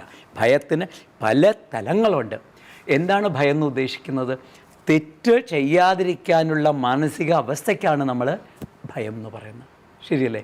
അതായത് ഞാനിപ്പോൾ ഒരു തെറ്റ് ചെയ്യുമ്പോൾ അയ്യോ എൻ്റെ മക്കൾ, എൻ്റെ കുടുംബം, എൻ്റെ അച്ഛൻ, എൻ്റെ അമ്മ, ഇങ്ങനെയുള്ള ചിന്തകൾ വരും. ശരിയല്ലേ? അപ്പോൾ തെറ്റ് ചെയ്യില്ല. അപ്പോൾ പിന്നെ നമ്മൾ പെർഫെക്റ്റ് ആയില്ലേ? പിന്നെ ഭക്തി ഒരു കാര്യമുണ്ട്. നമ്മളിപ്പോൾ എനിക്ക് ഏറ്റവും തോന്നിയിട്ടുള്ള ഒരു കാര്യം ഇപ്പോൾ പറഞ്ഞ പോലെ ഒരു സഞ്ചാരി എന്ന് പറയും ഭരതനാട്യത്തിലും മോഹിനിയാട്ടത്തിലും കുച്ചിപ്പുടിയിലൊക്കെ പറയും. സഞ്ചാരി എന്ന് പറഞ്ഞു കഴിഞ്ഞാൽ മനോധർമ്മം പാടില്ലേ കച്ചേരിക്ക്, അതിൻ്റെ വേറെ രൂപം. നമ്മളൊരു രാവണം ചെയ്ത് ഈ ഇതിൽ വന്നാ സീത എടുത്തുകൊണ്ട് പോണത് ഇതെല്ലാം കാണിച്ചത് സ്റ്റേജിന് പിന്നിൽ പോകുമ്പോൾ നമ്മൾ രാവണനായിട്ടാണ് പോണേ. അതരുത്. എന്ത് ചെയ്താലും സഞ്ചാരി ചെയ്താലും, പ്രത്യേകിച്ച് ഞാൻ ഭരതനാട്യം കുച്ചിപ്പുടി മോഹിനിയാട്ടം ചെയ്യുന്നവരോടാട്ടോ എൻ്റെ ഈ റിക്വസ്റ്റ്, അവസാനം ഇങ്ങനെ കൊടുക്കണം. അതായത് ഭഗവാനെ ഇതെല്ലാം ചെയ്തത് എന്തിനു വേണ്ടിയിട്ടാണ്? മനുഷ്യ നന്മയ്ക്കല്ലേ? ഇതെല്ലാം ദേവി ചെയ്തില്ലേ, ഭഗവാനെ ചെയ്തില്ലേ എന്ന് കാണിച്ചിട്ടേ സ്റ്റേജിൽ നിന്ന് പോവാവും. ഇപ്പം നേരത്തെ പറഞ്ഞ പോലെ ഈ ഫാസ്റ്റായിട്ട് ചെയ്യും. 10 മിനിറ്റ് ഒരു വരണം, 40 മിനിറ്റാണ് ഞാനൊക്കെ വരണം ആദ്യം ചെയ്യാറുള്ളത്. കാരണം ഉള്ളിൽ തട്ടി ചെയ്യണ്ടേ. ഞാൻ ലൈവ് ഓർക്കസ്ട്ര മാത്രം പ്രിഫർ ചെയ്യുന്ന ആളാണ്. കേരള ഗവൺമെൻറ്റിനോട് എനിക്കൊരു റിക്വസ്റ്റ് ഉണ്ട്. സംസ്ഥാന സ്കൂൾ യുവജനോത്സവമൊക്കെ ഈ കാസറ്റിൽ വന്നേ പിന്നെയാണ് ഈ സ്റ്റാൻഡേർഡ് ഇത്രയും മോശമായി പോയത്. കാരണം ഒരു ലൈവ് ഓർക്കസ്ട്ര എന്താണ്? പക്കമേളം. പക്കമേളം എന്ന് പറഞ്ഞാൽ വളരെ വളരെ ഇമ്പോർട്ടൻ്റ് ആണ്. അതായത് ഇപ്പോൾ അവിടെ ഇരുന്ന് ഇപ്പോൾ ഞാനൊരു സഞ്ചാരി ചെയ്യണം, ഇപ്പോൾ ഏതെങ്കിലും ഒരു സഞ്ചാരി ചുരുക്കം ഒരു സംഭവമാണ്. ഇപ്പോൾ ഒരു വെള്ളം കാണിക്കണു, അത് കണ്ടു, അതിൻ്റെ ഒന്ന് തൊടാൻ പോകുമ്പോൾ തണുത്തിട്ട് വയ്യ, ഇത്തരം കാണിക്കണം. അത് കഴിഞ്ഞ് തൊടാൻ പോകുമ്പോൾ ഒന്ന് കണ്ടു, ചന്ദ്രനെ കണ്ടപ്പോൾ മുകളിൽ കാണുന്നു ചന്ദ്രനെ, മനസ്സിലായോ? അപ്പോഴാണ് ആലോചിക്കണേ, നീയും എൻ്റെ കൃഷ്ണനും തുല്യമാണ്. അങ്ങനെ ഒരു അഭിനയം കഴിച്ചു പഠിക്കാം. എനിക്ക് നിന്നെ പിടിക്കാൻ പറ്റില്ല എന്നാണോ വിചാരിച്ചേ? നോക്കിക്കഴിഞ്ഞു പതുക്കെ ഇത് ഈ വെള്ളത്തിൽ നിന്ന് ആ ചന്ദ്രനെ എടുത്ത് ഇതിനെ കൊണ്ടുപോവാണ്. ഇത് കൊണ്ടുപോകുമ്പോൾ അത് കാണാനില്ല. അപ്പം പറയാം, അപ്പോൾ എൻ്റെ കൃഷ്ണന് എന്നോട് കോപമാണോ? ഇതൊക്കെ ഇത്തരം സഞ്ചാരികൾ ചെയ്യുമ്പോൾ ലൈവ് ഓർക്കസ്ട്രയാണെങ്കിലാണ്. അതെ, ഇത് 10 പാട്ട്, അയ്യോ ഇതിന് വെള്ളം കാണിക്കണം, അയ്യോ കൃഷ്ണ മെക്കാനിക്കലായി പോകും. അപ്പം ഞാൻ പറഞ്ഞു വന്നത്, ഈ സമയമെടുത്ത് എന്ത് ശാസ്ത്രീയ കലകളും സമയമെടുത്ത് പഠിക്കൂ. അതിൻ്റെ ചിട്ട എന്താണെന്ന് മനസ്സിലാക്കി അത് എന്തിനാണൊരു കല പഠിക്കുന്നതിനാണ്. അതാണ് സ്ട്രെസ് റിലീഫാണ്. ഏറ്റവും വലിയ ഗുണം എന്താണ് കല കൊണ്ടെന്ന് വെച്ചാൽ, ഞാൻ എൻ്റെ വ്യക്തിപരമായൊരു അഭിപ്രായമാണല്ലോ, സ്ട്രെസ് റിലീഫ്. എനിക്കൊരു ഓണറി PhD ആണ് ഉള്ളത്. പക്ഷേ ഞാനൊരു പേപ്പർ പ്രസൻറ്റേഷൻ അവിടെ ചെയ്തിരുന്നു. സാധാരണ ഓണറി PhDക്ക് അങ്ങനെ ഇല്ലല്ലോ. അതായത് എനിക്ക് US ബേസ്ഡ് ഒരു യൂണിവേഴ്സിറ്റിയാണ് തന്നത്. ഞാനൊരിക്കൽ അവിടെ പെർഫോം ചെയ്യേണ്ടായി. അങ്ങനെ അത് കണ്ടിട്ട് അപ്പോൾ ഞാനൊരു പേപ്പർ പ്രസൻറ്റ് ചെയ്തിരുന്നു. അപ്പോൾ ബാംഗ്ലൂർ വെച്ചായിരുന്നു, വലിയ ഫംഗ്ഷനായിരുന്നു. ഒരു 5 പേരുണ്ട്, അവരുടെ ബോർഡ് പോലെ. അങ്ങനെയാണ് physical and mental fitness to dance. That is my thesis. അത് ഒരു കാര്യം ഞാൻ പറയും, ഈ PhD ചെയ്യണേ എന്തിനാണെന്ന് ചോദിക്കാറ്. എൻ്റെ അടുത്ത് കുറേ കുട്ടികൾ തീസിസുമായിട്ട് ബന്ധപ്പെട്ട് വരാറുണ്ട്. ഇപ്പോൾ പലവരും ചെയ്യും മോഹിനിയാട്ടത്തിൽ ലാസ്യത്തിൻ്റെ പ്രസക്തി. എല്ലാവർക്കും അറിയാം മോഹിനിയാട്ടം ലാസ്യമാണെന്നല്ലേ? ഞാൻ പറഞ്ഞു വന്നത്, എപ്പോഴും നിങ്ങൾ PhD ചെയ്യുന്ന കുട്ടികളോടാണ് എനിക്ക് പറയാനുള്ളത്, നിങ്ങൾ അപ്ഡേറ്റ് ആയിരിക്കുക. എന്താണ് PhD കൊണ്ട് ഉദ്ദേശിക്കുന്നത്? അവർ contribution to next generation, that is PhD. ഏത് സബ്ജക്റ്റിലാണ്, ഞാൻ നൃത്തത്തിൽ മാത്രമല്ല പറയുന്നത്, സയൻസ് എന്തിലായാലും അതല്ലേ, അങ്ങനെയല്ലേ വേണ്ടത്. അപ്പോൾ എന്താണെന്ന് വെച്ചാൽ നമ്മളുടെ ഇന്നോവേഷൻസ് അല്ലെങ്കിൽ നമ്മൾ കണ്ടുപിടിക്കുന്നത് അടുത്ത ജനറേഷന് എങ്ങനെ ഉപകാരപ്രദമാവും. ഇപ്പോഴത്തെ ഏറ്റവും പ്രശ്നമാണ് ഈ സ്ട്രെസ്സ് അല്ലേ? പലതരത്തിലുള്ള, ഒന്ന് ആലോചിച്ച് നോക്കൂ, ഭയങ്കര സ്ട്രെസ് വരും. ഒരു പാട്ട് കേട്ട് കഴിയുമ്പോൾ നമുക്ക് സമാധാനം, ഒരു നല്ല നൃത്തം ചെയ്യുമ്പോൾ. അപ്പോൾ ഇതിനൊക്കെ സമയം വേണം. നേരത്തെ പറഞ്ഞ പോലെ എടുപിടിയെന്ന് ചെയ്യുമ്പോൾ എന്താ, ഒരു വർണ്ണം ചെയ്യാനോ പെട്ടെന്ന് പഠിപ്പിക്കണം, കുട്ടിയെ എങ്ങനെയെങ്കിലും അരങ്ങേറ്റം ചെയ്യണം, കുറച്ച് ഫോട്ടോ വയ്ക്കണം. എന്തിനാണ് എല്ലാവർക്കും ഇപ്പോൾ ഫാസ്റ്റ് ആയിട്ടുള്ള അതിൻ്റെ എന്ത് പറ്റും? എന്ത് കാര്യവും നിങ്ങൾ ഫാസ്റ്റായി എന്തിന് ഫാസ്റ്റായിട്ട് ഡ്രസ്സ് ചെയ്യുമ്പോൾ തന്നെ അതിൻ്റെ ആ പോരായ്മകൾ തോന്നാറില്ലേ? അയ്യോ അവിടെ ശരിയായില്ല, ഇവിടെ ശരിയായില്ല. പക്ഷേ സമയമൊക്കെ എടുത്ത് സമാധാനമായിട്ട്. പിന്നെ ഞാൻ പറയണ മറ്റൊരു പോയിന്റ്, ഞാൻ ഇംപ്ലിമെൻറ്റ് ചെയ്ത TT ആണ് എൻ്റെ സ്കൂളിൽ. ഞാൻ ഇംപ്ലിമെൻറ്റ് ചെയ്തിരിക്കുന്നു. റിക്വസ്റ്റ് എന്താണ് TT എന്ന് എന്തെങ്കിലും പറയാൻ പറ്റുമോ? എന്തെങ്കിലും ഒരു idea? Time and truth. Don't violate in your life. Time and truth. കാരണം ജീവിതത്തിൽ നമുക്കൊരിക്കലും ഉണ്ടാക്കാൻ കഴിയാത്തൊരു കാര്യമാണ് സമയം. ശരിയല്ലേ? ഒരു സെക്കൻഡ് ഇപ്പം ഞാൻ ഇവിടെ വന്നേക്കാൾ ഒരു തൊട്ട് മുമ്പ് ഒരു സെക്കൻഡ് തിരിച്ചു തരാൻ പറ്റുമോ? നമുക്കൊന്നും അല്ലേ. എന്നോട് ചോദിച്ചു കഴിഞ്ഞാൽ ഏറ്റവും ആഗ്രഹം എന്താണെന്ന് ചോദിച്ചാൽ എനിക്ക് 1-ാം ക്ലാസ് തൊട്ട് 4-ാം ക്ലാസ് വരെ പഠിക്കണം. ഞാനത് കഴിഞ്ഞ് നിരവധി സ്ഥാപനങ്ങളിൽ പഠിച്ചു. പക്ഷേ എൻ്റെ ആ സ്കൂളിലെ പഠനം ഫ്രാൻസിസ് മാഷും ഭാസ്കരൻ മാഷും അങ്ങനെയുള്ള മാഷ്മാരുടെ ഒരു ആ കാലഘട്ടം, ടീച്ചർമാർ, ഭാരതി ടീച്ചർ, സാവിത്രി ടീച്ചർ, എന്തൊരു സപ്പോർട്ടായിരുന്നു എന്നറിയോ കലയ്ക്ക്. അപ്പോൾ പറഞ്ഞു എനിക്കിനി ഒരിക്കലും എൻ്റെ ജന്മത്തിൽ കിട്ടില്ല. അപ്പോൾ സമയത്തിന് വളരെ വാല്യൂ കൊടുക്കൂ ദയവ് ചെയ്ത്. അതുപോലെ ഒരിക്കൽ നമ്മൾ എന്തിനാണ് നമ്മൾ കുറേ നുണ പറഞ്ഞു, എന്താ എനിക്കതുണ്ട്, എനിക്കിതുണ്ട്, അല്ലെങ്കിൽ ഞാൻ അങ്ങനെയാണെങ്കിൽ എന്ത് കാര്യമായിരിക്കും? നമ്മൾ എന്തായാലും പോകും, ഒന്നും കൊണ്ടുപോകാനും പറ്റില്ല. അപ്പോൾ സന്തോഷമായിട്ടിരിക്കുക, എല്ലാവരോടും നമുക്ക് കിട്ടണമൊക്കെ മേടിക്കുക, എന്നുവെച്ചാൽ സ്നേഹമായാലും എന്തായാലും. ഇനി വേറൊരു കാര്യം കേട്ടോ, എന്നോട് ആരെങ്കിലും എൻ്റെ സ്റ്റുഡൻസ് വന്നിട്ട് ചോദിക്കും എന്തെങ്കിലും കൊണ്ടു തന്നാൽ ഞാൻ മേടിക്കും. ചിലരും എൻ്റെ ഒരു ടീച്ചറുണ്ട്, ടീച്ചർ ദക്ഷിണ കൊടുത്തു കഴിഞ്ഞാൽ ടീച്ചർ വീട്ടിലെ ഇടയ്ക്ക് മാത്രമേ പൈസ എടുക്കില്ല. ഞാൻ പറഞ്ഞു ടീച്ചറെ അങ്ങനെ ചെയ്യരുത്, അത് വാങ്ങണം, അത് നമുക്ക് അർഹതപ്പെട്ടതാണ്. എന്നെ സംബന്ധിച്ചിടത്തോളം എൻ്റെ മക്കളാണ് എൻ്റെ സ്റ്റുഡൻസ് എല്ലാവരും. എന്ത് തന്നാലും ഞാൻ മേടിക്കും. ഒരു രൂപയുടെ നാണയം തന്നാൽ, പക്ഷേ അതിന് ഞാൻ വലിപ്പ ചെറുപ്പം കൊടുക്കാറില്ല, അതൊരുപോലെ തന്നെ. പക്ഷേ നമ്മളെ ആരും എന്ത് തന്നാലും നാളൊരിക്കൽ അല്ലെങ്കിൽ ചോദിക്കേണ്ടി വരും. മനസ്സിലായോ? ചിലർ പറയില്ലേ ഭക്ഷണം ഞാൻ ഏത് വീട്ടിൽ പോയി എന്തെങ്കിലും കഴിക്കാമെന്ന് പറഞ്ഞാൽ വേണ്ട എന്ന് പറയാറില്ല. ഇത്തിരി കഴിക്കും. അയ്യോ ഞാൻ കഴിച്ചതാ, ഇപ്പം ഫുള്ളാണ് എൻ്റെ വയറ്, വേണ്ട എന്തെങ്കിലും ഇത്തിരി. കാരണം നാളൊരിക്കൽ അവരോട് ചോദിക്കേണ്ടി വന്നാലും അതുകൊണ്ട് മാത്രം. എന്നാലും ഇങ്ങനെ സാറിൻ്റെ ഇങ്ങനെ വിശേഷങ്ങൾ ഇങ്ങനെ കേട്ടോണ്ടിരിക്കുന്ന നല്ല രസമുണ്ട് കേട്ടോ. കാര്യം ഇപ്പൊ കുറച്ച് നേരം ഇരുന്നിട്ടുണ്ടെങ്കിൽ ഭയങ്കര ഇൻട്രസ്റ്റിംഗ് ആയിട്ട് തോന്നുന്നു. കാര്യം നമ്മളെല്ലാവരും അറിയണ്ടേ പ്രത്യേകിച്ച് ഇപ്പോഴത്തെ ജനറേഷനിൽ, അങ്ങനെ ഞാൻ ജനറേഷൻ മാറ്റുന്നില്ല, എന്നാലും ഇപ്പോഴത്തെ വളർന്നു വരുന്ന കുട്ടികൾ ഇതൊക്കെ അറിഞ്ഞിരിക്കണം. ഒരു കാര്യം കൂടി എനിക്ക് പ്രധാനം പറയാനുള്ളത്, ദയവ് ചെയ്ത് നിങ്ങളുടെ കുട്ടികളെ, പ്രത്യേകിച്ചും ഈ UAE-യിലുള്ളവരോടൊന്നും ഞാൻ പറയുന്നില്ല, പൊതുവെ എല്ലാവരോടും, നിങ്ങളുടെ കുട്ടികളെ കലാതിലകം എന്നുള്ളതിനോ അതല്ലെങ്കിൽ എൻ്റെ മോള് ഭരതനാട്യം പഠിക്കേണ്ട, കുച്ചിപ്പുടി, മോഹിനിയാട്ടം, കഥകളി, ഒഡീസി ഒക്കെ പഠിക്കേണ്ടതെന്ന് പറഞ്ഞിട്ട് അവരുടെ കല നശിപ്പിച്ച് കളയരുത്. ഒരു കലയിൽ സ്പെഷ്യലൈസേഷൻ കൊടുക്കൂ. കാരണം ഇപ്പോൾ ഉദാഹരണം ഭരതനാട്യം, അതിനെപ്പറ്റി ചെറിയൊരു കാര്യം ഞാൻ പറയാം. ഈ ഭരതനാട്യം, കുച്ചിപ്പുടി, മോഹിനിയാട്ടം ഇത് പഠിക്കുന്നവരുടെ ഏറ്റവും വലിയ പ്രശ്നമാണ് ഇത് തമ്മിലുള്ള മിക്സായി പോകും ചെയ്യുമ്പോൾ. അതായത് ഇപ്പോൾ ഭരതനാട്യത്തിൽ ഇപ്പോൾ ദാദ്യം കിണ്ണത്തും ഏതളവ്, ഇപ്പോൾ ദാദ്യം കിണ്ണത്തോ ഇങ്ങനെയാണ് ഇത് ചെയ്യണത്. മോഹിനിയാട്ടത്തിലാണ് ത ധം കിണ്ണത്തും ഇതാ ചെയ്യണത്. അതിൻ്റെ ആ വ്യത്യാസം മനസ്സിലായില്ലേ എന്താണെന്നുള്ളത്? ഇത് തന്നെ കുച്ചിപ്പുടി വരുമ്പോൾ കണ്ടോ, ധം കിണ്ണത്തും, ഇതിന് ഓരോന്നിനും. അപ്പോൾ എന്താണെന്ന് വെച്ചാൽ ഭരതനാട്യം വർണ്ണം പഠിച്ച് സ്റ്റേജിൽ പോവുകയാണ്. അപ്പോൾ കളിച്ചു തുടങ്ങി ആ കുട്ടി കയ്യൊക്കെ അഭിനയമൊക്കെ എടുത്തു, അയ്യോ ഡൗട്ട് വന്നു, മോഹിനിയാട്ടം കയറി വരും. അതായത് ഇപ്പോൾ പല ഭരതനാട്യത്തിൽ, ഇപ്പോൾ ഭരതനാട്യത്തിൽ ശിവൻ ഇതാണ് ഇങ്ങനെ പഠിക്കും, മോഹിനിയാട്ടത്തിൽ ഇങ്ങനെയാണ് പഠിക്കുക. വ്യത്യാസം കണ്ടോ? അപ്പോൾ എന്താ പറഞ്ഞതെന്ന് വെച്ചാൽ കളിച്ചുകൊണ്ടിരിക്കുമ്പോൾ മുദ്ര മാറി പിടിക്കും. അവിയൽ കറക്റ്റ്. അതുപോലെ കാട് എന്നുള്ളതിന് തോട് എന്ന് കാണിക്കും. ഇപ്പം അതുപോലെ നിങ്ങളുടെ കുട്ടികളെ പഠിപ്പിക്കാനാക്കുന്നിടത്ത് തീർച്ചയായിട്ടും നിങ്ങൾ അവരുടെ ക്വാളിഫിക്കേഷൻ നോക്കുക, അല്ലെങ്കിൽ അവരുടെ ബാക്ക്ഗ്രൗണ്ട് അന്വേഷിക്കുക. ഉദാഹരണം ഇപ്പം ഞാൻ പറയും, മുദ്ര പഠിച്ചിട്ട് എന്ത് കാര്യം? മൊബൈൽ കയ്യിലുണ്ടായിട്ട് കാര്യമുണ്ട് തുറക്കാൻ അറിയില്ലെങ്കിൽ? ഇത് എല്ലാത്തിലും പറയുന്ന ഒരു കാര്യമാണ്, പക്ഷേ അറിയാതെ അത് തന്നെ എനിക്ക് വന്നു പോവുക. അതിനിപ്പോൾ ഇതിപ്പോൾ ശ്രീരാമൻ ഇങ്ങനെയാണ് കാണിക്കാം. ശ്രീരാമനും സീതയും ചേർന്ന് കാട്ടിൽ പോയി എന്ന് കാണിക്കുന്ന ഒരു സീൻ. ഈ കാട് എന്നുള്ളത് പതാകയുടെ വിനിയോഗമാണ്. ഇത് നാട്യാരംഭേ വാരിവാഹേ വനേ വസ്തുനിഷേധന. ആ വനെ കാണിക്കുന്ന ഇങ്ങനെയാണ്, അത് ശ്രദ്ധിക്കണം. നേരെ വസ്തു, പിന്നെ ഇങ്ങനെ കാണിക്കുന്നത് കാടാണ്, രാത്രിയാണ്. ഇതാണ് വനം, ഇത് കാടാണ്. ഇങ്ങനെ കാണിച്ചിട്ട് ഇങ്ങനെ കാണിച്ചാൽ മേഘമാണ്. അപ്പോൾ ജനറൽ ഒരു ഓഡിയന് ഇതും ഇതും ഇതും ഇതുമൊക്കെ വലിയ വ്യത്യാസമില്ല. പക്ഷെ അപ്പോൾ എന്താ, ശ്രീരാമനും സീതയും ചേർന്ന് പോയി എന്ന് കാണിച്ചാൽ അതിൻ്റെ അർത്ഥം രാത്രി പോയിന്നോ, സിനിമയ്ക്ക് പോയോ? അപ്പോൾ ഇത്രയേ ഉള്ളൂ വ്യത്യാസം. നോക്കൂ, ഇത് അപ്പോൾ പറഞ്ഞു വന്നത് നിങ്ങളുടെ കുട്ടികളെ തിയററ്റിക്കലായിട്ട് ദയവ് ചെയ്ത് പഠിപ്പിക്കുക. പാട്ട് പഠിക്കുകയാണെങ്കിൽ അവർ താളജ്ഞാനം നല്ലോണം ഉണ്ടാക്കുക. ഡാൻസ് പഠിപ്പിക്കുകയാണെങ്കിൽ അതിൻ്റെ തിയറി അത് ഭരതനാട്യം. ഈ കേരളത്തിലാണ് ലോകത്തിലെ ഏറ്റവും കൂടുതൽ നർത്തകരുള്ള സ്ഥലം കേരളമാണ്. കാരണം എന്താണ് പറയാമോ? കേരളത്തിലാണ് യൂത്ത് ഫെസ്റ്റിവൽ. നിങ്ങൾ മുക്കിലും മൂലയിലും പോയി നോക്കൂ, 2 കാര്യങ്ങളാണ്. ഒന്ന് ഓട്ടോറിക്ഷ, 2 ഡാൻസ് ടീച്ചേഴ്സ്. എവിടെ പോയാലും നിങ്ങൾക്ക് ഡാൻസ് ക്ലാസ്സിൻ്റെ കാണാം.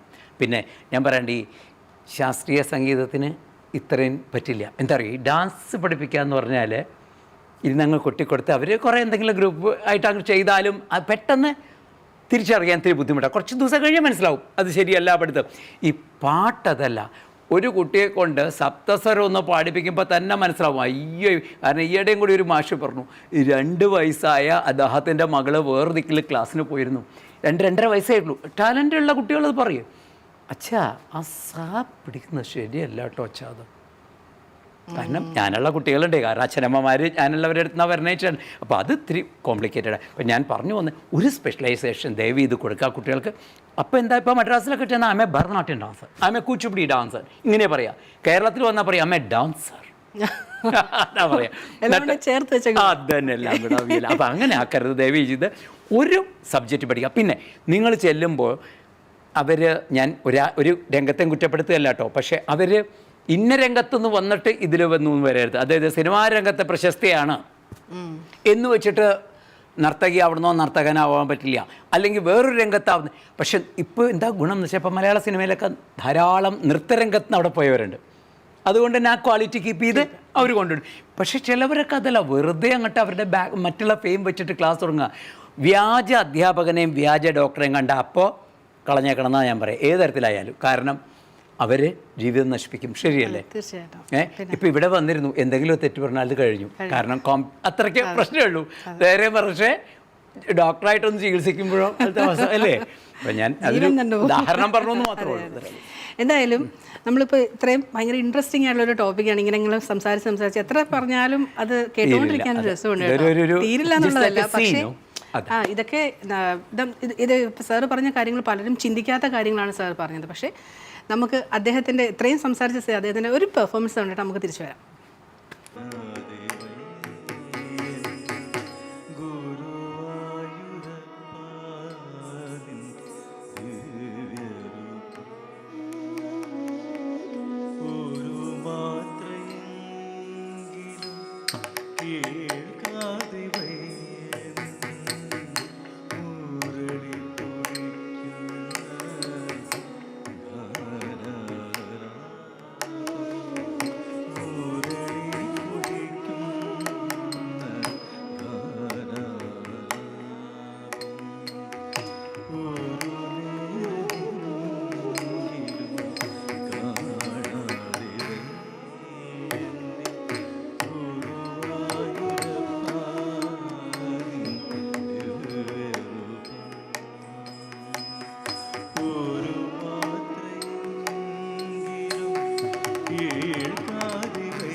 എല്ലാവരും നമ്മുടെ സുനിൽ സാറിൻ്റെ പെർഫോമൻസ് കണ്ടു എന്ന് വിചാരിക്കുന്നു.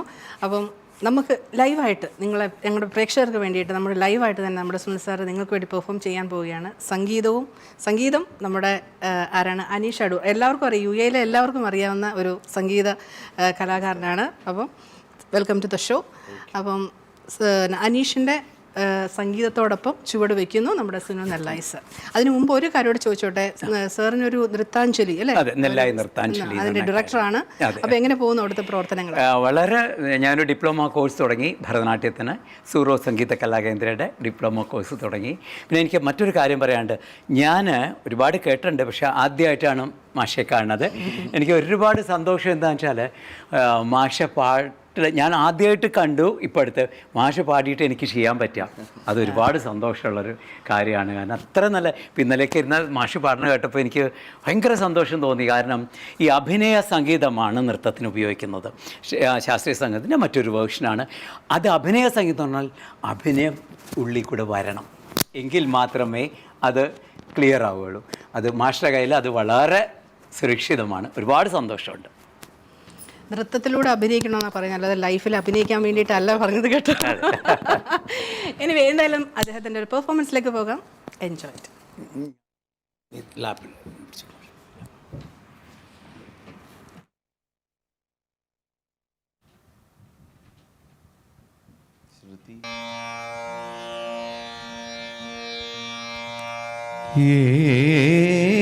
ഏകദന്തം മഹാകായം തപ്ത കാഞ്ചന സന്നിഭം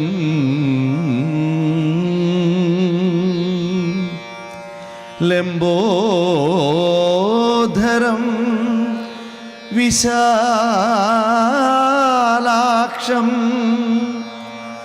വന്ദേഹം ഗണനായകം വന്ദേഹം ഗണനായകം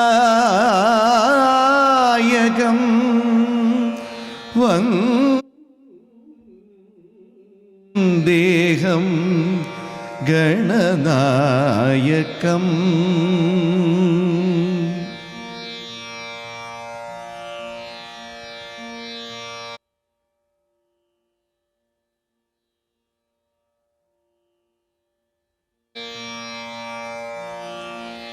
ഞാൻ ഇനിയും ഉണ്ട് എന്ന് വിചാരിച്ചിങ്ങനെ നിൽക്കുമായിരുന്നു. നല്ല രസമുണ്ടായിരുന്നു കാണാൻ കേട്ടോ. അപ്പം ഈ ഒരു ശ്ലോകം ഇപ്പം എത്ര സ്റ്റേജ് ഇപ്പോൾ ഇവിടെ പെർഫോം ചെയ്ത് എത്ര സ്റ്റേജുകളിൽ സാറ് പെർഫോം ചെയ്തിട്ടുണ്ട് ഏകദേശം? അങ്ങനെ ചോദിച്ചാൽ ഇപ്പോൾ എനിക്ക് പറയാൻ ബുദ്ധിമുട്ടാവും. കാരണം കഴിഞ്ഞ 40 വർഷമായിട്ട് പ്രോഗ്രാം ചെയ്യുന്നുണ്ട്. 1000-ൽ കൂടുതൽ. ഞാൻ ചോദിച്ചതെന്നറിയോ, സാറിനെ കണ്ട ഇപ്പം ഞങ്ങൾക്ക് പ്രായം ചോദിക്കരുതെന്ന് പറഞ്ഞു. പക്ഷേ അല്ല, അത് ഞാൻ ഇന്ന് വരെ എനിക്ക് തോന്നുന്നു ഞാൻ ഇന്ന് വരെ ഒരു ചാനലിലും പറഞ്ഞിട്ടില്ല. മറ്റൊന്നുമല്ല, ഇന്നലെ എൻ്റെ ബർത്ത്ഡേ ആയിരുന്നു. വേണ്ട, പ്രായം പറയണ്ട. പ്രായം ആരും എന്നോട് ഇന്ന് വരെ പ്രായത്തെക്കുറിച്ച് ചോദിച്ചിട്ടില്ല. പക്ഷേ ഇന്നലെ എൻ്റെ 60ാം പിറന്നാളായിരുന്നു. ഞാനതിൽ അഭിമാനിക്കുന്നു. പക്ഷേ ഒരു കാര്യം കൂടി എനിക്ക് പറയാനുള്ളത്, പ്രായമല്ല, നമ്മൾ സൂക്ഷിക്കുക. അതായത് ഇപ്പോൾ മറ്റൊന്നല്ല, ഇപ്പോൾ ഞാൻ പറയും ജെൻസിനെയൊക്കെ സംബന്ധിച്ചിടത്തോളം ഈ സ്കിൻ ഇഷ്യൂ ആണ്. അതായത് നമ്മൾ ഈ ടോണും ഇവിടെ എപ്പോഴും ഞാനൊക്കെ എന്ന് പറഞ്ഞാൽ 2 ദിവസം മുൻപൊക്കെ ഷേവ് ചെയ്യുന്ന ആൾക്കാർ. അപ്പോൾ ഈ ടോണും വ്യത്യാസമായിരിക്കും. അത് കുറച്ചൊക്കെ നമുക്ക് സൂക്ഷിക്കുക. അപ്പോൾ പിന്നെ ധാരാളം വെള്ളം കുടിക്കുക. പിന്നെ ബ്യൂട്ടി ടിപ്സ് കഴിയാവുന്ന കുറച്ചൊക്കെ ചെയ്യാം. നമ്മുടെ ശരീരമല്ലേ, അത് നിങ്ങൾ നോക്കുക. അതിന് നാണോ വിഷമോ അതൊന്നും വേണ്ട. പിന്നെ മനസ്സ് നന്നായിട്ട് അത് വേണം. അല്ല, ഞാൻ പിന്നെ ഈ LP സ്കൂളിൽ പഠിപ്പിക്കുന്ന അധ്യാപകരൊക്കെ ഉണ്ടോ, അവർക്ക് പ്രായമാവില്ല. കാരണം എന്താ വെച്ചാൽ അവരെപ്പോഴും കൊച്ചുകുട്ടികളുടെ കൂടിയാണ്. ഇത് ഞാൻ എപ്പോഴും കുഞ്ഞു കുട്ടികളോട്. ഇപ്പോൾ ഒരു കുട്ടി വന്ന കാരണം ഈ പഠിപ്പിക്കാത്ത പറഞ്ഞാൽ അത് അത്ര ഈസി അല്ല. അപ്പോൾ നമ്മൾ കൊച്ചുകുട്ടികളെ പഠിപ്പിക്കുന്ന ഓരോരോ പ്രായക്കാർക്ക് ഓരോ തരത്തിൽ പഠിപ്പിക്കണം. ഇപ്പോൾ കൊച്ചുകുട്ടികളെ കാണുമ്പോൾ അവരോട് നല്ല ഭംഗിയുണ്ടല്ലോ കുട്ടിയുടെ ഉടുപ്പ് കാണാൻ, സുന്ദരി കുട്ടിയായിട്ട് കേട്ടോ. പിന്നെ ഞാൻ ഈ മരങ്ങളോടും ചെടികളോടും എൻ്റെ കാറിനോടും പശുവിനോടും ഒക്കെ സംസാരിക്കും. ഇപ്പം മാവിനോടൊക്കെ ആണെങ്കിൽ അയ്യോ അടുത്ത തവണ ആണെങ്കിൽ ഒരു മാങ്ങ ഉണ്ടാവണം കേട്ടോ, എന്ത് കഷ്ടമാട്ടോ എന്നൊക്കെ പറയും. പൂ സുന്ദരിക്കുട്ടി ഇന്ന് പൂ ഉണ്ടായില്ലല്ലോ എന്നൊക്കെ പറയും റോസിനോടൊക്കെ. ഞാൻ പറഞ്ഞു ഇതൊക്കെ ചെയ്യുമ്പോൾ തന്നെ നമുക്ക് നമ്മുടെ കുറച്ച് യൂത്ത് പിടിച്ച് നിർത്താൻ പറ്റും. പിന്നെ മറ്റുള്ളവർ എന്ത് ചിന്തിക്കുന്നു എന്ന് വിചാരിക്കാതിരിക്കുക. നിങ്ങൾ നിങ്ങളെ സ്നേഹിക്കുക. ധാരാളം വെള്ളം കുടിക്കണം, പച്ചവെള്ളം. പിന്നെ നല്ലോണം ഉറങ്ങുക, നല്ല ഭക്ഷണം കഴിക്കുക, സന്തോഷമായിട്ടിരിക്കുക, നല്ല ഇഷ്ടമുള്ള കാര്യങ്ങളൊക്കെ ചെയ്യുക, ഇഷ്ടമുള്ള ഭക്ഷണം കഴിക്കുക. അതും കുഴപ്പമൊന്നുമില്ല. നിങ്ങളുടെ ശരീരം നിങ്ങൾ മനസ്സിലാക്കിക്കൊണ്ട് നല്ല ഭക്ഷണങ്ങൾ കഴിക്കുക. ഇതൊക്കെ തന്നെയുള്ളൂ. അപ്പം ഇന്നത്തെ എപ്പിസോഡ് എല്ലാവർക്കും ഇഷ്ടമായിരിക്കുന്നു. Thank you so much. ഒരുപാട് സന്തോഷം ഇത്തരം ഒരു പരിപാടിയിൽ പങ്കെടുക്കാൻ കഴിഞ്ഞില്ല. NTV അല്ലേ, NTVയോട് എൻ്റെ ഒരുപാട് നന്ദി ഞാൻ അറിയിക്കുന്നു. കാരണം ഇത്തരമൊരു പരിപാടിയിൽ പങ്കെടുക്കാൻ, അതും മാഷയൊക്കെ കൂടെ എനിക്ക് പങ്കെടുക്കാൻ പറ്റിയല്ലോ, ഒരുപാട് അഭിമാനമുണ്ട്. മാഷ് ഇന്ന് UAE ഏറ്റവും പ്രശസ്തനായ ഒരു സംഗീതജ്ഞനാണ്. അടൂരാണ് മാഷ സ്വദേശം. എന്നാലും ഷാർജ നിവാസികൾക്കൊക്കെ വളരെ അറിയണം. ഏറ്റവും വലിയ ഒരു ഭാഗ്യം, എൻ്റെ ഭാഗ്യമായിട്ട് ഞാൻ വിചാരിക്കുന്നു. കാരണം മാഷിനെ പരിചയപ്പെട്ടു, എൻ്റെ മകളെ ഡാൻസ് ഇപ്പം അതൊരു വലിയൊരു കാര്യം. എൻ്റെ ഈ 60ാം പിറന്നാളിൻ്റെ ഒരു പ്രത്യേകത, മാഷ്ട മകളെ ഞാൻ ക്ലാസ് തുടങ്ങുന്നതാണ്. അതെനിക്കൊരു സന്തോഷമാണ്. എല്ലാം അതുപോലെ എനിക്കിവിടെ ഒന്ന് രണ്ട് കാര്യം, ഞാൻ ഇവിടെ ഏറ്റവും കടപ്പാട് എനിക്ക് മറ്റൊരു സംഗീതജ്ഞനുണ്ട്, എൻ്റെ വളരെ ഫാമിലി ഫ്രണ്ടാണ് വർമ്മ സാറ്. അദ്ദേഹം വളരെ നല്ലൊരു സംഗീതജ്ഞനാണ്. ഈ പറഞ്ഞ പോലെ തന്നെ ഇവിടെ എനിക്ക് തോന്നുന്നു ഇവിടെ എല്ലാവർക്കും സുരേഷ് വർമ്മ പെട്ടെന്ന് പേരിലൊരു പ്രശ്നം, സുരേഷ് വർമ്മ വളരെ ഒരു സംഗീതജ്ഞനാണ്. അദ്ദേഹമൊക്കെ ഇവിടെ വളരെ ക്ലാസ് എടുക്കുന്ന ആളാണ്. കാരണം ഞാൻ ഇവിടെ വന്നേ പിന്നെ പരിചയപ്പെട്ട കുറേ ഇതാണ്. എനിക്ക് ഏറ്റവും അതേപോലെ ബിജു എന്ന് പറഞ്ഞ എൻ്റെ ഒരു സുഹൃത്താണ് ഇവിടെ എല്ലാ കാര്യങ്ങളും എനിക്ക് ചെയ്തു തന്നിട്ടുള്ളത്. അദ്ദേഹത്തിനോട് ഞാൻ നന്ദി പറയാണ്. അതുപോലെ തന്നെ എൻ്റെ ഒരു പെങ്ങളുടെ മകൻ്റെ അവിടെയാണ് ഞാൻ താമസിക്കുന്നത്. അദ്ദേഹം വിഷ്ണു പറയും, ഇവിടെയും ഒരു വിഷ്ണു തന്നെ. അപ്പോൾ എനിക്കൊരു വിഷ്ണു ഭഗവാന്റെ വലിയ അനുഗ്രഹമുണ്ട് എപ്പോഴും എനിക്കല്ലെങ്കിലും. അപ്പോൾ എനിവേ ഒരുപാട് സന്തോഷം. ഷാർജ നിവാസികൾക്കെല്ലാം എൻ്റെ പ്രത്യേക നന്ദി പറയുന്നു. മറ്റൊന്ന്, ഇവിടുത്തെ ഗവൺമെൻറ്റിൻ്റെ കാര്യം എനിക്ക് പറയാതിരിക്കാൻ വയ്യ. കാരണം ഞാനിവിടെ വന്നിറങ്ങിയപ്പോൾ എയർപോർട്ടിൽ കണ്ട ഒരു കാര്യം എന്താ വെച്ചാൽ, ഞാൻ കാലത്ത് 7 മണിക്ക് മുതൽ ഞാൻ എയർപോർട്ടിലുണ്ട്. ഇത് കഴിഞ്ഞ് 12:30ക്കാണ് എൻ്റെ ഇഷ്യൂകളൊക്കെ ഇവിടെ പ്രശ്നം വന്നു. പക്ഷേ വളരെ കാര്യക്ഷമമായി ഇവിടുത്തെ പോലീസ് ഓഫീസേഴ്സ് വന്ന് അന്വേഷിക്കുമ്പോൾ എന്താണ് വേണ്ടത്, നമ്മളെ കംഫർട്ട് ചെയ്യണേലും റിയലി ഫാൻറ്റാസ്റ്റിക് എക്സ്പീരിയൻസ്. എനിക്കത് പറയാതിരിക്കാൻ വയ്യ. വളരെ നല്ല. അതുപോലെ UAE എല്ലാറ്റിലും അങ്ങനെയൊക്കെ തന്നെയാണ്, ഹൈജീനിക്കാണ് എല്ലാം. പിന്നെ സൗഹൃദത്തിന് വില എനിക്കിവിടെ വന്നപ്പോഴാണ്. കേരളത്തിൽ നിന്നാൽ ഇത്രയും ഫ്രണ്ട്ഷിപ്പ് ഉണ്ടാവുമെന്ന് എനിക്കറിയില്ല. എനിക്കിവിടെ വന്നപ്പോൾ എനിക്കിപ്പോൾ ഒരുപാട് സുഹൃത്തുക്കളെ കിട്ടി. ഇവരെല്ലാവരും തമ്മിൽ നല്ല അടുപ്പമുണ്ട്. അത് തന്നെ എനിക്ക് ഒരുപാട് സന്തോഷം. NTVക്കും ഇതിൻ്റെ പ്രേക്ഷകർക്കും എൻ്റെ എല്ലാവിധ ആശംസകളും നേരുന്നു. നന്ദി, നമസ്കാരം. Thank you so much. അപ്പം ഇന്നത്തെ എപ്പിസോഡ് ഇവിടെ വൈൻഡപ്പ് ചെയ്യാണ്. Thank you so much sir for coming here. അപ്പം അനീഷിനോടും ഞങ്ങൾ നന്ദി പറയുന്നു. അപ്പോൾ സാർ പറഞ്ഞത് ചുരുക്കം ഇതാണ്, നമ്മൾ പരിചയക്കാരെ അല്ലെങ്കിൽ നമ്മുടെ ഓപ്പോസിറ്റ് വരുന്ന ആളിനെ കാണുമ്പോൾ ഒരു ചിരി, ഒരു ചെലവില്ലാത്തൊരു ചിരി കൊടുത്തു കഴിഞ്ഞാൽ നമുക്ക് സന്തോഷവും അവർക്ക് സന്തോഷവും. അപ്പോൾ ടാറ്റാ ബൈ ബൈ. നമസ്കാരം.